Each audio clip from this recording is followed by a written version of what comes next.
The story opens with Liv and Emma, childhood best friends who share the dream of having their wedding at the Plaza Hotel. They went to the plaza as young girls and made a vow to marry there in June. Even as young children, they repeatedly rehearsed it. They have been closest friends for 20 years and are still planning to marry at the Plaza Hotel. Liv is a well-known attorney who pursues her goals with enthusiasm. During the meeting with the client, she impressed him with her mind-blowing strategy. There isn't a case she can't win.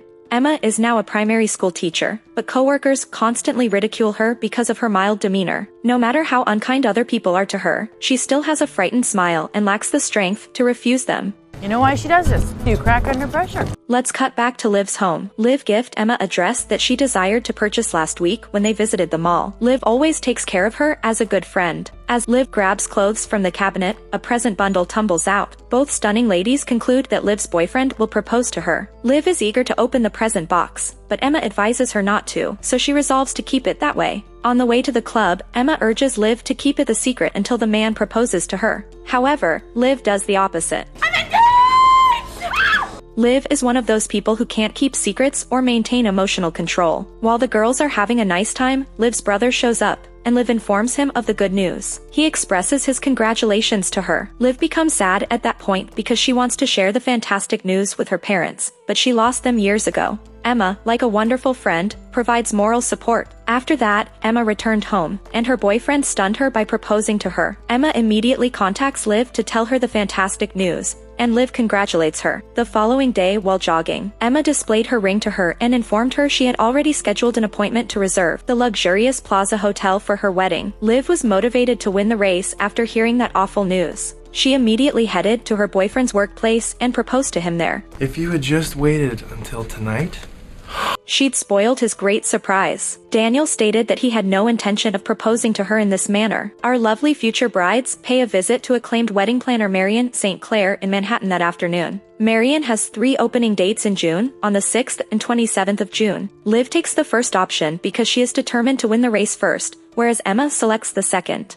After that, they start deciding on desserts, attire, flowers, and menus. One day while they are finalizing the perfect dress for their wedding, Marion calls them to break the horrible news that their marriage has been scheduled on the same day because of her assistant's clerical error. The next available date is 3 years from now, on June 15th. One of them must select a different date or venue, but with childhood fantasies about to come true, no one wants to give up. They then threaten the assistant by revealing the bride's identity and address to switch the dates with her. Both of them tried hard to switch dates with her, but she was adamant about not changing the date. Finally, the store's manager kicked them out. So they are back to square one, and their only remaining choice is for one of them to change the venue and date. Emma always makes the necessary sacrifices when the time comes, and this time is no exception because being married at the Plaza Hotel has been a childhood ambition of hers. When Liv gets home and delivers her family this terrible news, her brother proposes double weddings. The boyfriends, however, appreciate the concept. Sadly, the females couldn't compromise.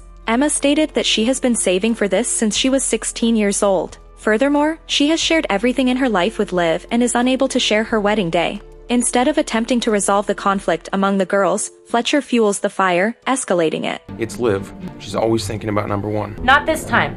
Emma loses control and emails all her friends, except Liv, to invite them to her wedding on June 6th at Plaza Hotel. When the girls reconvene the next day, Liv discovers that Emma has already invited everyone to her wedding without consulting her, which enrages her. The dispute between them erupted and raged the war. The friendship phase has ended, and the hostility phase has begun. They are fighting for the best wedding and the most attractive bride on her wedding day. We're done. They quickly become competitive and turn their wedding preparations into a full-blown war against each other. They agreed to get married on the same day and time. Both females are having trouble locating a bridesmaid of honor. Finally, Liv picked Kevin, her assistant, to be the best man. Emma, on the other hand, had little choice but to select Deb, her unpleasant and demanding colleague.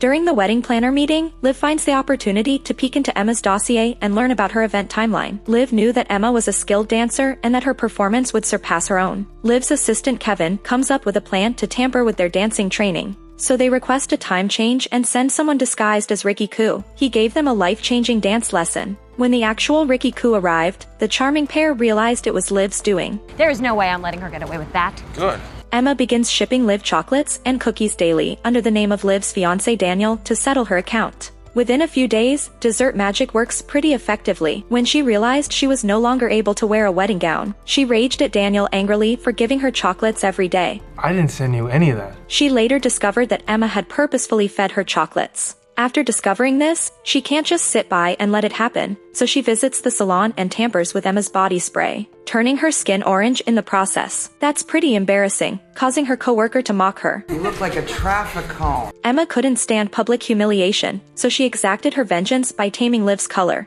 resulting in disastrous consequences that turned her hair blue. I don't know what happened. I'm getting married in a week! Congratulations. Their competitive tactics and pranks become increasingly outrageous and over the top. Liv then starts spreading the rumors about Emma being unable to change the date since she is pregnant. As their feud intensifies, Liv and Emma's personal lives begin to suffer. Liv, a successful lawyer, neglects her career and relationship with her fiancé, Daniel. Yes, my hair is blue! During the meeting with the client, Liv broke down, resulting in being demoted by her CEO. Emma also finds it challenging to maintain her sanity and balance her professional and personal life. Liv grabs a DVD of Emma out of the old material in the carton because she intends to punish her more severely. On her wedding day, the following day, Emma encounters Liv's brother Nate. He requested Emma for help in finding a tuxedo, and she agreed. Nate tried calming things among beautiful girls, but Emma changed the topic swiftly and fixed his tie. Emma then makes an excuse and walks away. Both gorgeous brides didn't find a solution to their dispute until the wedding day.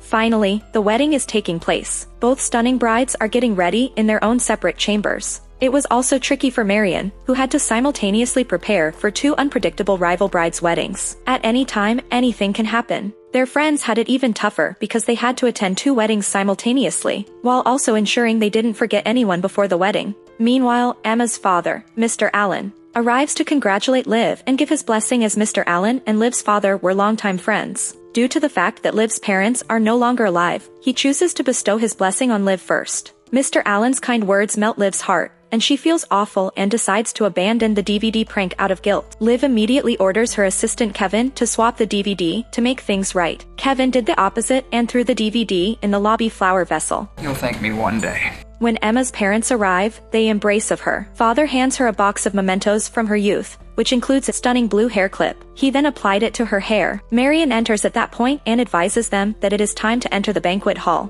Both stunning brides run into each other as they enter the ballroom. They exchange heartfelt glances and smiles. The wedding planner starts to play the DVD on the projector as Emma walks into the reception area, and that is a revolting summer camp video of Emma. Emma bursts into Liv's banquet hall in a fit of wrath. She begins slapping her and treating her impolitely as well.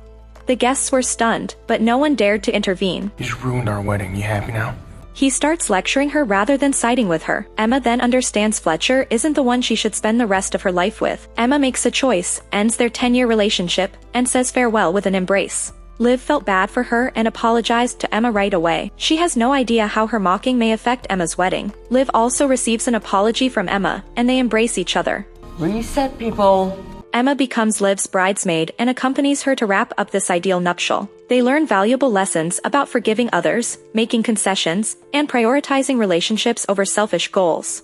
Emma also got married to Liv's brother Nate. After a year, they reconnected and shared the news of their pregnancies. Two gorgeous girls shrieked and hugged each other. So that was Bride Wars. If you like this video, don't forget to like, comment, share, and turn on the notification so you won't miss the next recap. Until then, cheers!